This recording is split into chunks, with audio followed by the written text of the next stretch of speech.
విఘ్నేశ్వర స్వామివారి యొక్క గంగా తీర ప్రయాణ సందర్భంగా మీనరాశి వారు ఎలాంటి విధులను పాటించాలి?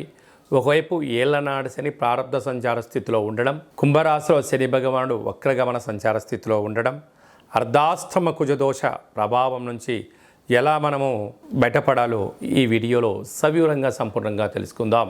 మీనరాశిలో ఏ నక్షత్రాలు వస్తాయి అనగా, పూర్వాభాద్ర నక్షత్రం చివరి పాదం 4వ పాదము, ఉత్తరాభాద్ర నక్షత్రంలో 4 పాదాలు, రేవతి నక్షత్రం 4 పాదాలు కలిపితే మీనరాశి. అలాగనే చాలామందికి పుట్టినటువంటి కాల సమయంలో డేటా బర్త్లో లేనటువంటి కారణం వలన పేరు యొక్క మొదటి అక్షరాన్ని అనుసరిస్తూ రాశిని తెలుసుకునే ప్రయత్నం చేయాలి. కనుక ఏ అక్షరాలు అంటే ది, దుమ్, షం, ఝ, ధ, దే, దో, చ, చి అక్షరాల వారందరూ కూడా మీనరాశి జాతకులే.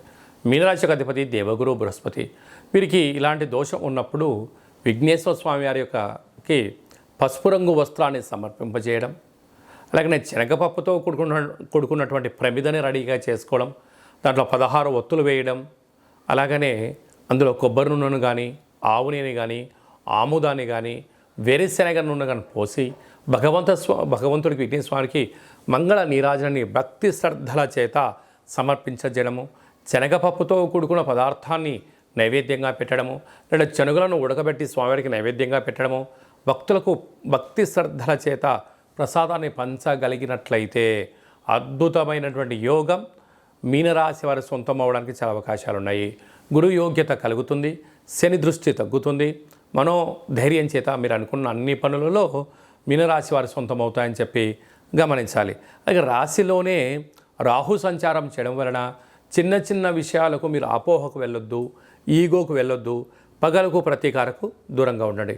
తృతీయంలో గురు సంచార స్థితి ఉండడం వలన గతించినటువంటి పెద్దవారికి మీరు మహాలయ పక్షాల సందర్భంగా మీరు వాడికి తృప్తి కోసం చేయగలిగినట్లయితే గురు యోగ్యత కలిగి, గురుబలం కలిగి అంతా మీకు శ్రీరామ రక్ష అని చెప్పి గమనించాలి.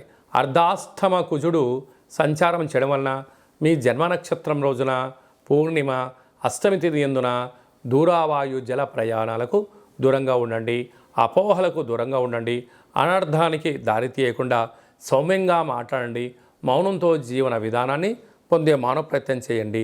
సప్తమంలో 3 గ్రహాల సంచార స్థితి ఉండడం వలన ప్రేమికుల మధ్య, భార్యాభర్తల మధ్య, పార్ట్నర్షిప్ వ్యవహారాల మధ్య స్వల్పమైనటువంటి అభిప్రాయ భేదాలు వచ్చే అవకాశాలు ఉన్నాయి. వీటిని చిరునవ్వుతో స్వీకరించండి, మౌనంగా ఉండండి. ఈ గడ్డు కాలాన్ని నెట్టుకపోగలిగితే మీనరాశి వారంత అదృష్టవంతులు ఎవరు లేరు అని చెప్పి గమనించాలి. లేదు పగలకు వెళ్తాను, ప్రతీకాలకు వెళ్తాను, పంతాలకు వెళ్తాను అంటే ఉండేది పోయి, ఉంచుకునేది పోయి, అనేక రకాల వ్యాధులు మిమ్మల్ని కబలింపజేసే పరిస్థితి ఉంటుంది. సీజనల్గా వచ్చే వ్యాధులు, దీర్ఘకాలికమైన వ్యాధులు, మనోధైర్యం లేకపోవడము, అలాంటి అవిశ్రాంతి కారణం చేత, చికాకు కోపం చేత తన కోపమే తన శత్రువు, తన శాంతమే తనకు రక్ష, దయ చుట్టంబు గదరా సుమతి అని చెప్పి సుమతి శతకంలో ఎలా చెప్పారో అలాగే మీనరాశి వారు వీటిని అవలంబించగలిగినట్లయితే మంచి కాలము మీనరాశి వారి సొంతము. సాఫ్ట్వేర్లు, హార్డ్వేర్లు, సినిమా నటులు, జర్నలిస్టులు, యూట్యూబ్, వాట్సాప్, ఫేస్బుక్, క్రియేటివిటీ రంగాల్లో ఉండబడిన వారు, సినిమా రంగాల వారు, వ్యవసాయ సోదరిమణులు, హోటల్ వ్యాపారస్తులకు చాలా మంచి కాలం ఉందని చెప్పి గమనించాలి.